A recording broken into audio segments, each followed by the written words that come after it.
Hello, ladies, and welcome to the Sexy Side of Menopause. I am so excited to be here with you today, as I am every time I show up, because I always have the most dynamic women that I know that are doing amazing things on this menopause journey. And today I do not disappoint again. This woman, I met her at a speaker's event and she blew me away. She absolutely blew me away. And she's rocking this gorgeous silver hair that I'm just like, you just lean in, just like, I want some hair like that. Reminds me of like a person that is so wise. And she is definitely wise. Her name is LaWanna Bradford. And I want to introduce her to all of you. LaWanna, thank you so much for being here. You are so inspiring. I just want you to know you have touched me, and I have been trying to reach out, and you finally found time on your calendar to be here. So welcome to the Sexy Side of Menopause, and thank you so much for finding time to be with us today. Thank you. Thank you for having me on the sexy side of menopause. I love the way that sounds. I'm excited about this conversation. And it's just an honor to be here with you and to connect again after so much time. Right. So tell the audience a little bit about yourself. I know you as a speaker. I've also seen your accolades that drops in Atlanta of all the wonderful things you're doing in your business. So let's talk a little bit about who you are, how you ended up on that path. So it's such an unusual path, I think, for a woman, especially as a woman of color. Yes, well, I like to see myself as a connector. And what that means is I'm able to connect the dots, to find the opportunity in the chaos and translate those stumbling blocks into stepping stones. And how I do that is through my two lanes of expertise, my financial expertise and my strategic expertise. And that led me into starting two businesses. The Bradford Group is a commercial and investment mortgage company. We are in our 19th year this year. Can you believe it? Whew. Congratulations. Yes, and that being, male dominated industry, like you said, African American women not heavily dominated in that space, and the fact that we survived the 2007, 2008 and we're still here. So I'm pretty happy about that. And then on the strategy side, it's the Bradford Group Consulting, and that's also part of my speaking lane. And we work with major corporations, as well as now we're really wanting to take those lessons learned, the practical strategies in order to remain relevant in an ever-changing marketplace and help small business owners do the same. And I really love your platform because I'm leaning into women who are in that midlife space, right? And are trying to figure out, is this multiple income stream thing real? How can I do it? How can I do it in my own way, in Yes. an area that I'm passionate and excited about, so that I can create legacy and create strategic impact and influence for the next generation? That is absolutely dynamic. So I have a couple of questions for you. You said you're a connector. When I think of a connector, I'm thinking a person that is like a liaison to so many different lanes and avenues, but you're in this space of commercial real estate and also finance. So let's talk about how you became a woman in this space that's a connector. And then in these two lanes, was it because of maybe your degree in school, or was it your work experience that opened doors? Let's talk about that a little bit. Sure. Well, starting with the strategy side of the house, actually coming out of college, I was working for the Department of Defense as a statistician. Most people don't know that part about me. I'm very analytical, and that opened up to the world of strategy. And I worked with the Information Systems Command, working with satellite communications. I'm dating myself, but it's okay. Uh, Dealing with fiber optics, right? The Okay. integration of fiber optics and how technology was transforming the workplace. So Right. I was dealing with future work initiatives 30 plus years ago. Wow. And Wow. so I just got real excited about that line of work and realizing that everything happens in patterns.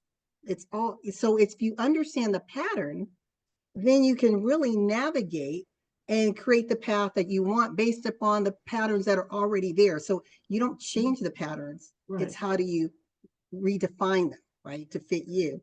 And then Okay. on the mortgage side, My brother actually started the Bradford Group 19 years ago. And when the 2007, 2008 crisis hit, he Mhm. bailed, I stayed. The question is, how did I even come to that?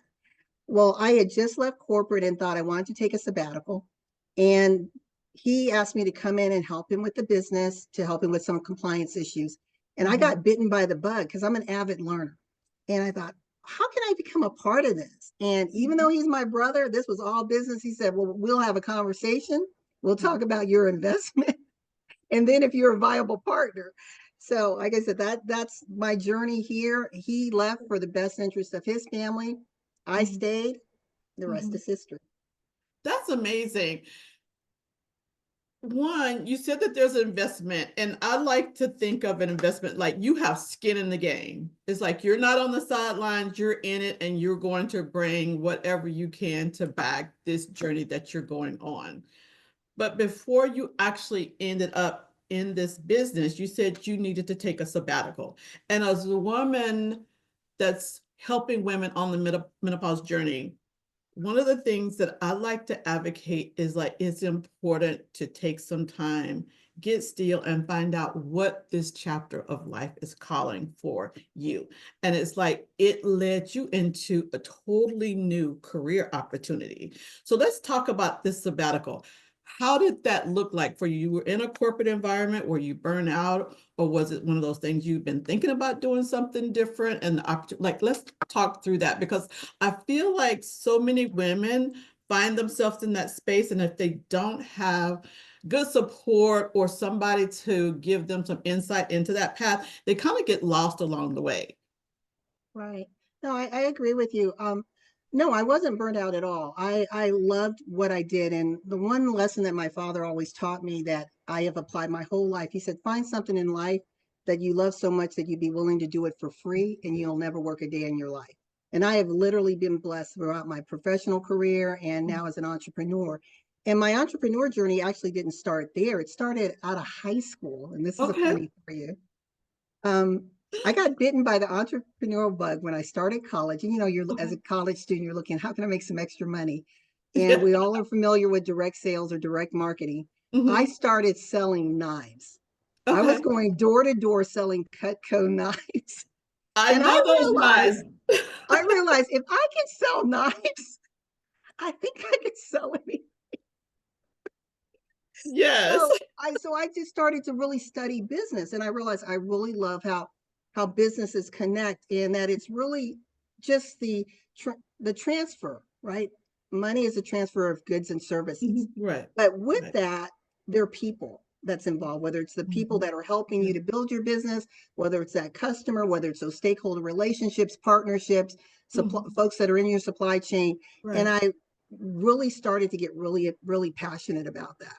Okay. And so that sort of translates, and I hope I'm answering your question, No, to good. how I got to this space. Hmm. And for the women, honestly, Beverly, I think I realized about 10 years ago that there's a financial crisis facing women. Number one. Number two, now I'm speaking specifically to women in the US. Okay. We lie. I'm just going to be bottom line. Okay. We like to look the part, right? Hmm. But at the end of the day, we're struggling Hmm. to pay bills, to make ends meet, to plan for our kids' future. Hmm. I think when I heard that Pampers was putting up forward an initiative to diaper babies in this country, and that many of the people who were signing up for this program were quote unquote those in the middle class ranks. And it made me realize if we want to change that narrative in our experience, we have to first, as Shakespeare says, be true to yourself. Hmm. Because if Hmm. I've got this mask on, right, and then this help comes from my left or right, am I really going to take the help? I don't want people to know that I'm struggling, right? So I perpetuate this lie Mhm, to myself. mhm, mhm, mhm, But if mhm. we could say, Right. it's okay, I am struggling, Okay. and I need to figure out how to get out of this. The average entrepreneur, Beverly, in the U.S. makes less than $60,000 a year. Yes, But I can everybody's attest to saying, that. right? Everybody's saying they make six figures. I'm like, well, where are you folks? Because Department of Labor, IRS, they're saying something Mhm. different. Right, right. And so that's what I want to help change. I want to change that not just the narrative, but change the experience so that we Mhm. really build sustainable communities. So Okay. that's my big why. There's a lot there to chew on. I want to talk about finance, but I really want to dig a little bit deeper in the sabbatical and then go to finance Yeah, because one, I've taught finance in my church, and I do understand that that is something that we're not educated about, first and foremost. Secondly, we're not aware of how to diversify our monies and let our money make money for us. And also understanding that we have to be able to teach other people. So I am in an investment class now. I'm in stock trading, like I'm an entrepreneur. I've worked for government and contracting, so I understand all of these different lanes, but sometimes it's over, the heads sure. of some of the people I'm having a conversation with. So you're speaking my language. But I wanted to talk to the women that may be in this space before they even understand all of Right.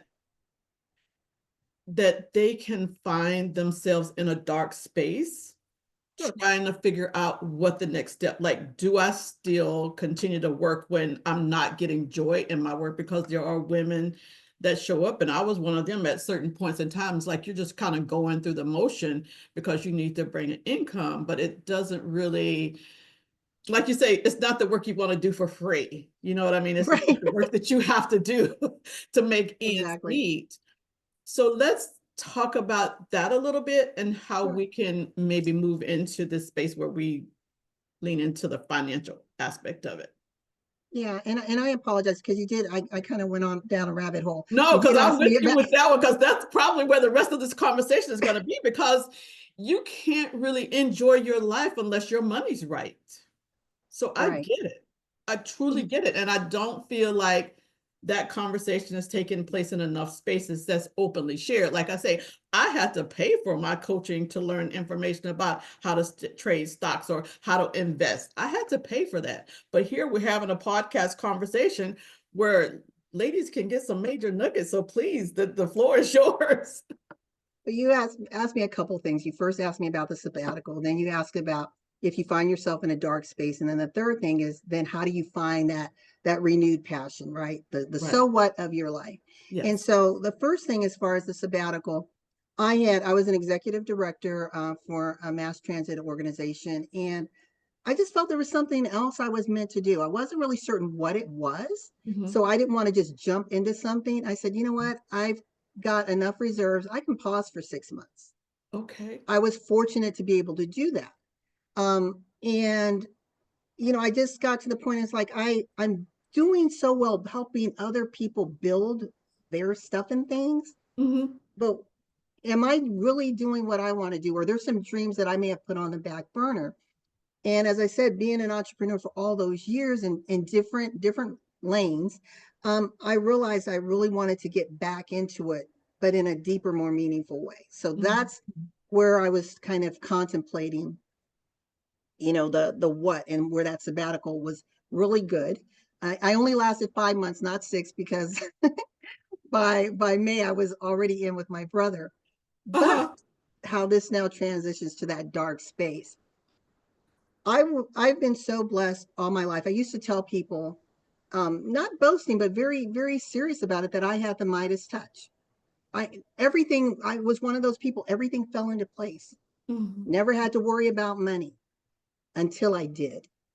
And Okay. I say this very seriously because you can do all the right things. You can dot all the I's, cross all the T's. And sometimes those uncontrollable factors in life happen Yes. that Yes. cause you to spiral. So with me, Mhm. it started, as I mentioned, 2007, 2008, right? Mhm. Mortgage crisis. Yes. I'm in mortgages. And so suddenly our ability to do lending was curtailed. Right. Right. We had to quickly shift things. And so that happens. My brother leaves. He had all the major licensing. So I'm now having to take money out that was scarce to Mhm. take care of getting the licensing that I Right. needed. We Right. had 13 employees. At this point, I'm like, how am I going to pay these people? I didn't have the heart to let them go. Right. So I did something I tell people never to do. if you can avoid it. I rob from my future to take care of them. Again, not take care of me, not take care of my family, take care of them. And some Right. people may say, well, that was admirable. But now that I know better, I would do it in a different way. So I draw down from my retirement thinking, oh, the world's going to turn around quickly, right? It Mhm. didn't. It took a while. Well, kept drawing down to where I had $7,800 left in my retirement fund. So it went from a little over $1 million to $7,800. And I still had to let the people go. Oh my goodness. So if I had done it differently, it would have made more sense for me to give them individual little small severance packages, provided them with training, how they could retool and find where they could fit, maybe partner with SBA and other programs out there to Right. see how they could provide income for their families, Right. rather than stripping myself of everything. Right. We all know what, if you're in a marriage and finances are funny, what happens? Causes Oh, chaos. chaos, right? So my husband and I ended up getting divorced. Then right after that, I'm wondering, okay, money's still not coming in. How am I going to maintain everything? So I go to mom and dad. So we're still in the dark place to the listening audience. Yeah. And it gets darker. I go to mom and dad. I said, Mom, Dad, I'm struggling financially. I need your help. That was the most humiliating moment of my life. Yeah. My parents flew from Arizona to Georgia. My dad sat me down at the table. He said, I need to see everything. What's coming in, what's going out. I'm like, well, nothing's coming in. He said, I don't care. You're asking us for money, everything, bear it all. Yeah. So he said, I'll help you. We'll keep the roof over your head, your utilities, food, and gas in your car. And I said, but I got all this business and stuff. He said, oh, that's on you. He goes, I don't care about that. I just want to make sure you're okay. I'm like, but Take care of Dad. his little girl. Yeah. So I said, that's okay. I can handle this. Until I got sued by Chase Bank. Because at that time, people don't realize, when the market was failing, banks were calling things due. So again, like I said, you could do all the right things. You could be paying things on time, but when they're looking at possible risk, they don't care. It's like, we want it all now. Right. Right. And I go to mom and dad. Hey, Mom, I got a lawsuit. I need some money to get a lawyer. My dad laughed. He said, I'm so sorry. What did I tell you? I'll take care of you, but not your business. Right. Figure it out. Yeah. And so I went to a friend, and he had gone to law school. He said, I can teach you how to represent yourself in court. There's no guarantee, but he said, but you may have a chance in winning. And in fact, that's what I spoke about on our platform where I met you. I did win. I won against Chase Bank. And so that Oh, I speaks got to, goosebumps. Oh my gosh. that Wow. speaks Go to up things against that the big you boys do. and you became the person that was able to represent yourself, like the confidence that it takes to do. It kind of reminds me of like Oprah when she went through that situation with Right, the meat industry or something. So right. kudos for you. And I think that also speaks to, you have to be coachable. We're not going to know everything, and you have to be humbled. A person who's coachable humbles himself and says, I don't know everything, but I'm willing to lean into someone who's Right. been there, done Right. that, and got the t-shirt. Yeah. And so I did, and I survived that. And I'm thinking, okay, I'm good. Nothing else could possibly happen, until I was diagnosed with cancer. Oh This is all within a 6-year time period. So that dark space, ladies and gentlemen, I get it. I've been there. But the one thing that I never lost sight of, even though I sometimes was wondering, is there any hope? I knew that if I could make it through those little hurdles and that allow them to be my anchor and just build on it, that Right. I could make it to the other side. I didn't know how I was going to make it to the Right. other side. Right. I didn't know if I was even going to see it tomorrow, because what I was diagnosed with has no cure. I'm still in the quote unquote cancer battle. And it's actually going to be 10 years in August. Oh. But I said, God, you've given us this life. Yeah. Everyone has a termination date. We don't want, just like finances, we don't want to talk about that, but that's reality. So let me reframe. So this is where my purpose comes. My purpose was reshaped.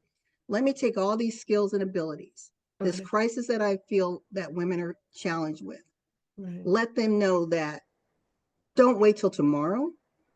do it now because tomorrow's not promised. And if Absolutely. you need to Absolutely. see an example of Absolutely. someone doing it now, you're looking at it. Mm-hmm, mm-hmm, mm-hmm. So that's, I hope I answered all three. That kind of takes you through the I journey. just want to pause for a second and say, what a powerful message that is, and also shows the strength of a woman that society is saying is irrelevant. You went through, to me, it sounds like the dark night of the soul. It was. You had to really go into this dark space, but it's like the phoenix that rises, like you came out of it. And here you are today with this amazing business, and you're sharing your message across platforms around the globe. And you're here to inspire women to like, don't give up, keep going, keep moving. That Yes. is phenomenal. And I just want to add, like, people, they look at my hair and they're like, "Oh God, we love you. You bold and you went gray." No, this is cancer. Mm-hmm. That it does things to your body, and for me, it stripped out my hair color. And I thought about, should I color it? I thought, no. This is a badge of honor. This is showing. Mm-hmm. This is, every time I look in the mirror, it reminds me Yeah. who is holding my life in his Yeah. hands. It reminds me about resilience, and I'm proud of it. I'm a survivor. I'm fighting, and I'm gonna do the best I can with each and every day that I'm given. Well, I see it as a space of wisdom. I am a baby boomer, and I spent time with my grandmothers, great grandmothers, and they would have this gray hair. And to me, whenever somebody had something going on, they would come and visit the wise ones in the community, and they were the ones with the gray hair. And it's just like, okay, you have something that you've lived through in life because it is radiating, it is showing.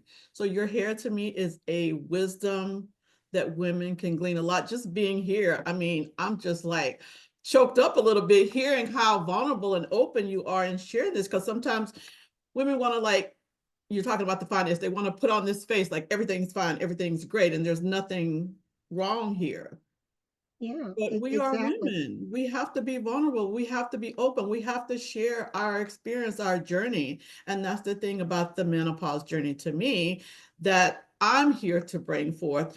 There's enough of the like, okay, when you get to be menopausal, you're not relevant in society. You're the person that's going to be the one that's the babysitter. And just like, yeah, there's a time and space for that, but there's a whole lot more that I have to give. There's a whole lot of life I need to tap into and lean into. So Exactly. kudos for you, what you've Thank you. achieved and what you've accomplished. So thank you for that. I feel so honored that you shared that.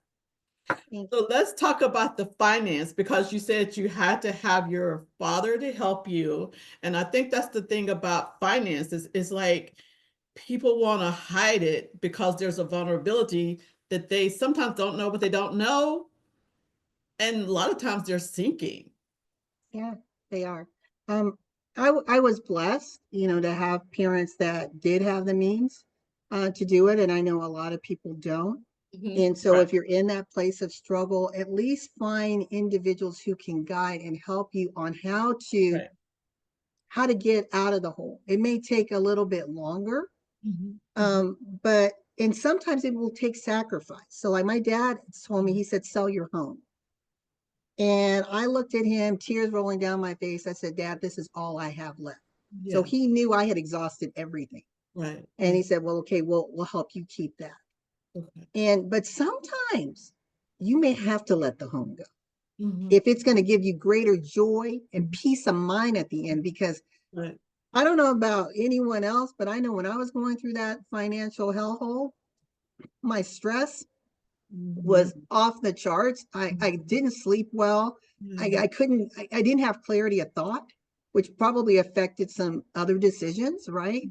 Mhm, mhm. So I believe if you can find a place of where you can get centered and get peace, Mhm. that's when you can get clarity, and the ideas and the doors are going to open that maybe you wouldn't see because Right, you're so cluttered and distracted. right, right. Very true. And to me, lifestyle practices are so important as we're navigating this season. For me, self-care is at the top of my list now. It used to be, oh, I'll take care of this for myself later after I take care of this person and this person and this person. And after a while, you realize you've been giving and giving and your cup is empty. Exactly. So now I advocate for self-care. I have a team of people who support me on my self-care journey. I have a standing appointment with the esthetician. I have a standing appointment with my chiropractor. I have a standing appointment with my masseuse. Like, yeah, I need some support in this area because I think I'm doing well and I'm handling things. And I go to the masseuse. She's like, oh my God, your neck feels like a rock. What is happening in your world? Like, she can feel the stress. And if you carry that, it manifests in the body, and then it can be an illness that ends up being something that can be very debilitating. So these little messages that your body is giving you are telltale signs and indicators. And it's unfortunate, but as you're moving through the menopause journey, life is happening. And sometimes it's very challenging. You have aging parents, you have kids that are maybe out of the household, and you're dealing with empty nesting, relationship changes. Oh my goodness, the number of women that I have talked to who have been through relationship, I myself, I'm like, what the heck is going on? These are not the same people I remember them to be. But you know what? You have to be in the right community to be supported. You were fortunate to have your father who understood finances. I would say nobody in my family understood finances enough that they could ever help me with a situation. I'm always the cavalry for people. And that's okay. It has to start somewhere. I don't mind supporting people, but I don't want people to utilize what I'm saying as I'm the ATM to resolve all your problems. No, I'm not. Right. Yeah, but you can, because you're now this expert fisherwoman, right? Now you can teach them so that they can be more empowered. And I think that's important. Is it's often easy for us to say, "Oh, okay, you have an issue here. Let me throw money at your problem." No, let me help you change your money mindset. Let me have you become more accountable and responsible for the choices you make. Because we are all a sum of our decisions, whether we want to admit it or not. It Truly, just is, truly, truly, right? truly. Yes, I totally agree with you on the finance part. I had provided my church with finance classes. I put together a program to help people with basic things. And the way I came about this, I was a business major. My family were entrepreneurs. So yeah, I saw the ability to make your own money. I didn't see a lot of money, but I saw money. So I never thought about lack. But it's once I got to the place where I was working in banking, finance, and mortgage, Okay. I remember seeing people's accounts and I was like, the image that I see of them and what's in their bank account, oh, those two don't match. Yeah. No, what's going on? And then I would see people that would come in, just average Joes, come in every week or 2 weeks or whatever it was, and they deposit that money and deposit that money. And you look at their bank account, they got $1 million. So I got an inside view of how money operated, plus the fact I was working with merchant accounts. So I was able to have conversations with multimillionaires, people who had the inside track. So I was always in a space of learning. Like you say, it's always important for me to learn that. But life does happen because I remember I had a credit score. They used to call like Jesus walk on water credit score, like the 800 something. And life will happen. You're trying to help some people, and all of a sudden you find that your money's going out, your credit score is going down. You signing for other people, and it just plummeted. I was just like, okay, well, life will teach you some things. It will. It will. Yeah, I went from 800s to, I have no shame in telling people, it dropped to 578. I couldn't pay my bills, folks. But it's back up now. But again, I think with you and I, the blessing is because we know how money works, right? You're coming from a different baseline. And that's why I want to encourage individuals, if you don't know, get with individuals who can help coach and guide you so that you can learn and build on that learning, because it's an evolving process. Right. It, very much so. And I think the thing that was important for me is understanding the difference from being rich versus wealthy. Like I was rich.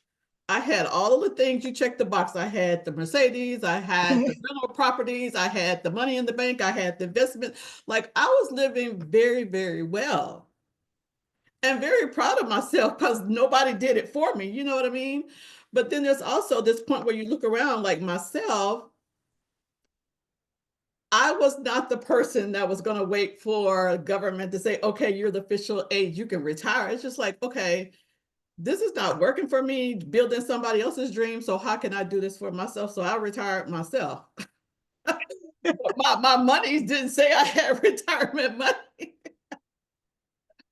So making decisions now is just like, okay, I have to have these multiple streams of income. So I do have all of these monies coming in, and it's still not where I want it to be, but I'm a whole lot better. Like if everything stopped, I don't have to wait on an employer to give me a check.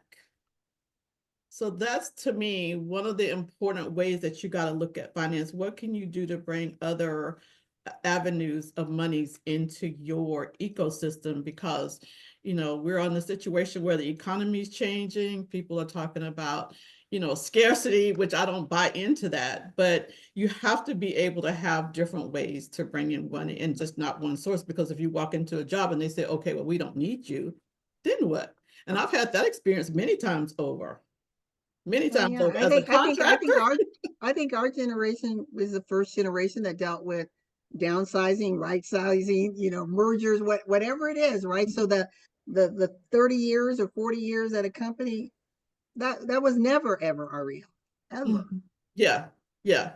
That's pretty much over unless I think the no, because I think the military had like a 20-year retirement, but now everything is like you have to decide how you want to funnel your money into some retirement fund. It's not like a Yeah, ongoing pension after 20 years of service. yeah, yeah. My father was in for 30 years, and he always says, "Don't forget the 30 days." So he was a Korean War and Vietnam War veteran, Okay. and the the benefits are totally different, totally different. Like I was just talking to my mom yesterday, Mhm. because my dad passed in September, Yeah. and I said, "You are so blessed because, you know, everything that dad put in place." I said, "But also because he was a war veteran, like World War I, World War II, Korean War, and Vietnam War veterans, there's a certain different level of benefits they get Mhm. based upon your years of service." Mhm. So, you know, she's looking at, again, you're talking about multiple streams, Yeah. you know, all of these other monies that she's able to get from his lived life. Mhm. And Mhm. I was talking to, you may know her, Deborah Morrison. She's a big financial guru, TEDx speaker. She would Mhm. be great for this show. But Mhm. she has a book called My Husband Died, Now What? And it's dealing with women in finance, that Mhm. there was such a dependency, and you didn't have the knowledge on how to manage the money, and you Right. didn't realize how much of the money was going to be gone once he Mhm. passed away, or your significant other, Okay. that they're struggling. And I didn't know from her that the average widow is under the age of 60. Yeah.